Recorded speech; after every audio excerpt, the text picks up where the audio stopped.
We will now call up Michael Outrich, Action, Ohio. Welcome. Thank you.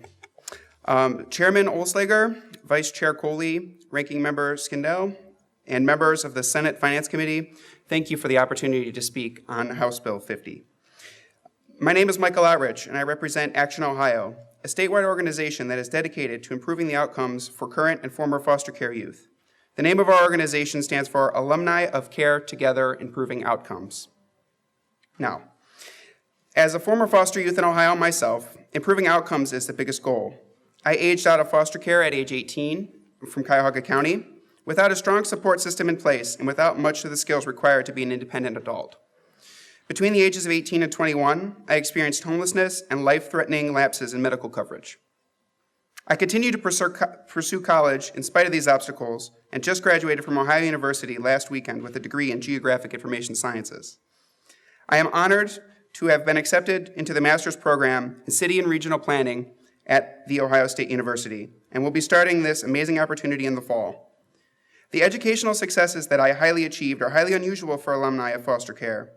Research reveals that although 84% of foster youth between the ages of 17 and 18% express a desire to go to college, but only 20% receive the support to enroll, and only between 2 and 9% graduate. Throughout the last few years, I have watched and witnessed my fellow brothers and sisters of the foster care system struggle. I've experienced days of discouragement when I faced with obstacles with no parental support and no idea of what resources that may be out there to help me. Improving outcomes matters, and I am confident that extending support services through proper case management, housing, and a strong support system can and will improve the outcomes for our population. If I had the support between ages 18 and 21, the detrimental circumstances to my well-being and the adjustment to college and adulthood would have been mitigated and resolved before they became problematic or a danger to my future.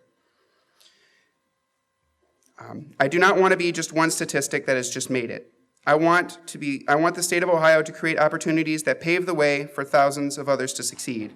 It is my hope that this bill passes not for my sake, but for others who worry about emancipating before they are ready, so that they have the proper supports in place to not have to deal with it alone. Thank you for the opportunity to testify on House Bill 50. I'd be happy to answer any questions you may have. Thank you, Michael, and congratulations on your academic success. That's really great. Thank you. Questions of the witness? Senator Height. Thank you, Mr. Chairman, and through you to the witness who has fascinated me with his story.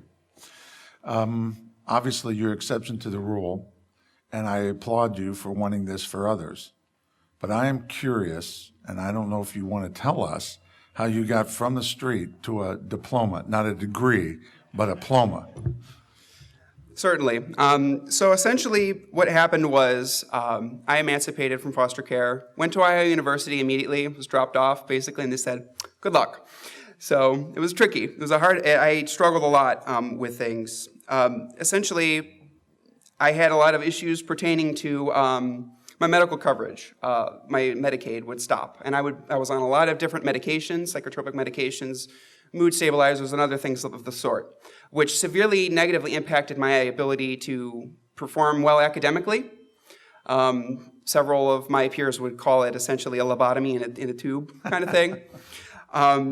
So unfortunately I was placed on academic probation and I had to take a step away from the university. At which point I didn't have any family support, no really support from mentors. I relied on my closest friends to couch hop, essentially, and eventually did come in and help. She took me in under her wing and basically said, all right, so we're going to introduce you to the School of Hard Knocks. And I was required, and this is kind of motivation I'm getting there as to why I went back to school. I worked 2 minimum wage jobs, pulled triple shifts, 70-hour work week. It was mandated by her. She helped me get my driver's license, which helped me get those jobs. But after doing that for 6 months, I was like, okay, I need to go back to college because I'm not doing this for the rest of my life. And also, it was kind of motivation for all of those that doubted me. They basically said, you'll never graduate high school, you'll never graduate college, you'll never get into grad school. So I proved them wrong. So that kind of fueled a passion to want to go back to college, and I did. I made it on the dean's list. I'm no longer on any medications because I shouldn't have been put on them in the first place. I made it to OSU, received a full scholarship, to pursue a master's in city and regional planning. So, yeah. May I make a comment? Certainly, Senator Hyde. You would have helped your cause if you'd invited us to your graduation party, but that's an amazing story. Congratulations, really. Thank you. Senator Tavares has a question. Thank you, Mr. Chairman. Michael, thank you very much for coming in and testifying. And as my colleagues shared, thank you for standing up for the other foster youth that may benefit from this legislation. I just have one question. Did you have any other foster youth that you were aware of that were going through similar circumstances that you were going through, or who made it like you did? That's a very good question. I emancipated from a group home, a children's home up in Cleveland, in Brea, Ohio. It used to be called the Brea Children's Home. Now it's called Ohio Guidestone. And I lived with several peers of my age that were also facing the emancipation route. Some of them got accepted to Baldwin-Wallace. All of them, fortunately, with the proper support, got their high school diplomas. Out of the 10 or so that I know, that I was friends with, I was the one that made it to college, and half of them made it to college, but they began to see struggles as well, similar to what I did. They dropped out, didn't have the proper support, didn't have that one person to make a difference, unfortunately, I was the only one to make it back and graduate with a high school diploma. 3 of them are no longer physically here. 2 of them are incarcerated, and the other ones are just barely getting by. So I want to make it Senator Tavares, Just a follow-up? comment. Thank you, Mr. Chairman. Michael, thank you for sharing that, because that kind of sheds a real clear light on why this is needed.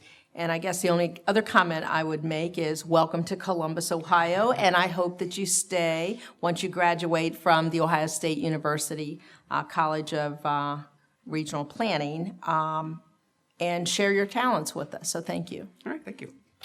Other questions of the witness? Thank you very much for coming in. Okay, thank you.